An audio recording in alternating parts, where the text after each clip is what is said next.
and refractive index of the prism by using Snell's law. Okay, here I'm taking a prism. Here I'm taking equilateral prism.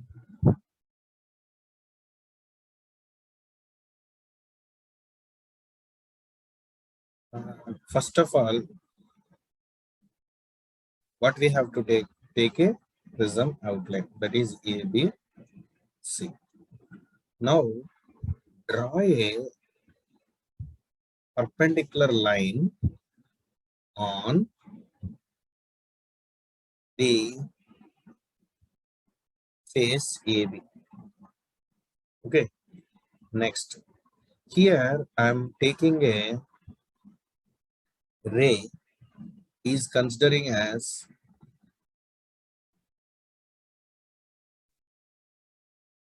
false set.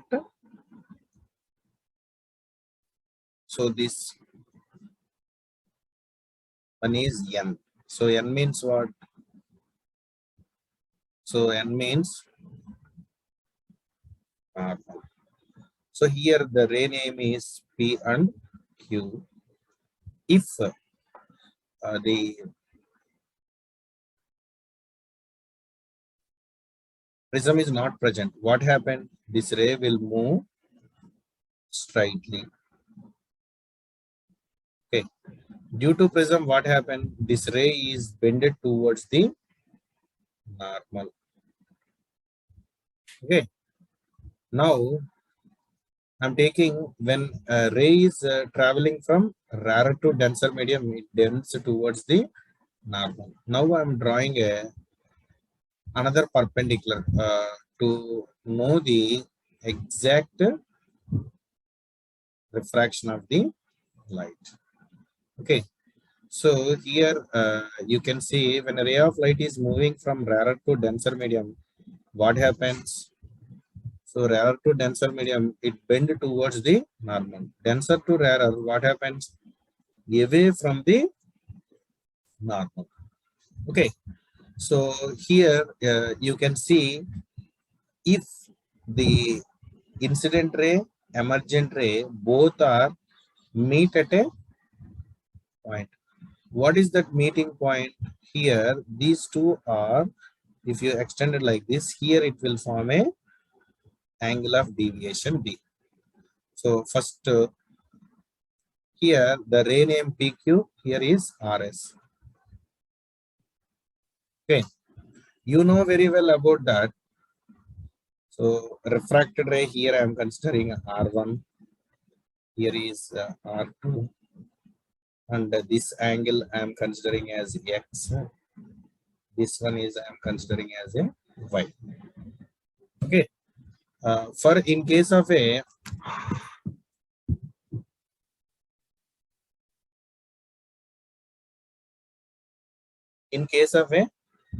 prism, okay, so I have to find the refractive index of the material.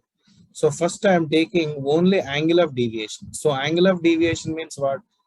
From the mathematical equation, so you can observe that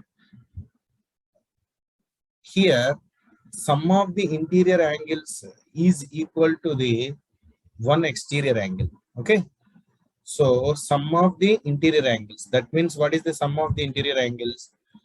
So D is equal to X plus Y. Okay, that's it, you know that. So now we have to find the X value. So if you observe this, this is like a vertical opposite angles. Vertical opposite angles. What are the vertical opposite angles? You can see that vertical opposite angles are, so here this one is a incident angle I1 and this one is another emergent angle is I2. Okay, so these are the vertical opposite angle, that means I1 is equal to X plus R1. Okay, next I2 is also same Y plus R2. So using this one, implies x is equal to I1 minus R1, y is equal to I2 minus R2. So if you substitute this equation in the equations 2 into 1, you will get this D is equals to I1 minus R1 minus of plus I2 minus of R2. So you can write this equation.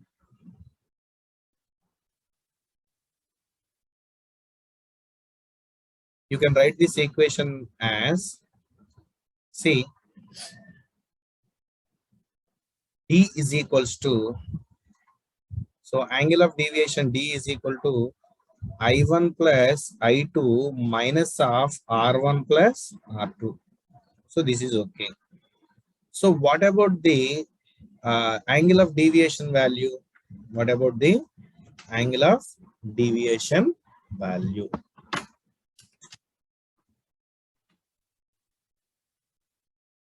Okay. So here we have a triangles. Two triangles are there. So in the two triangles, here I am considering this portion here I am considering as A, Q, R. This portion I am taking. Okay. So one is normal is here. Another normal is here. So it's make an angle of, how much angle it is making? An angle of some angle, that means R1. Okay, this one is a small R1, this is small R2. So you know that this is a 90 degrees and this one is also 90 degrees. Okay, so I want the angle of this one. Means how you will write this one? Okay, so here if you subtract from the 90, you will get this value, because this is total is 180 now. Okay, okay, 180 means 90 minus this one, you will get this value. So at the angle Q is equal to,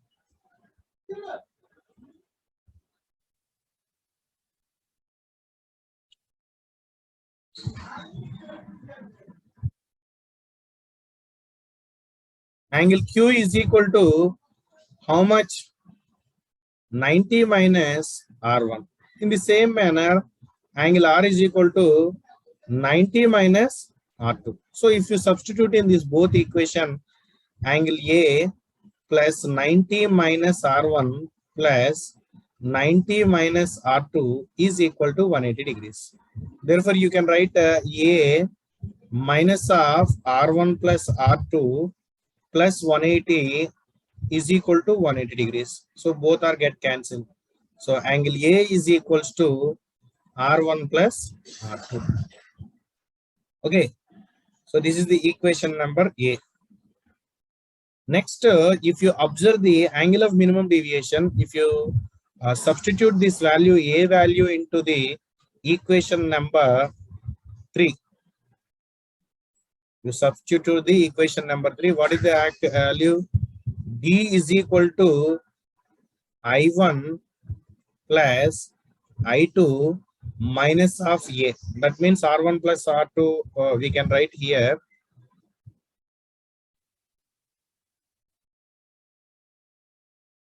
So here, this value is D is equal to I1 plus I2 minus of A. Okay. So therefore, final equation is like this. Okay, D. So this is the B equation. Okay, in case of angle of minimum deviation, what is the condition for the angle of minimum deviation? So angle of minimum deviation, you can write that I1 is equal to I2 is equal to I. Therefore, the equation is become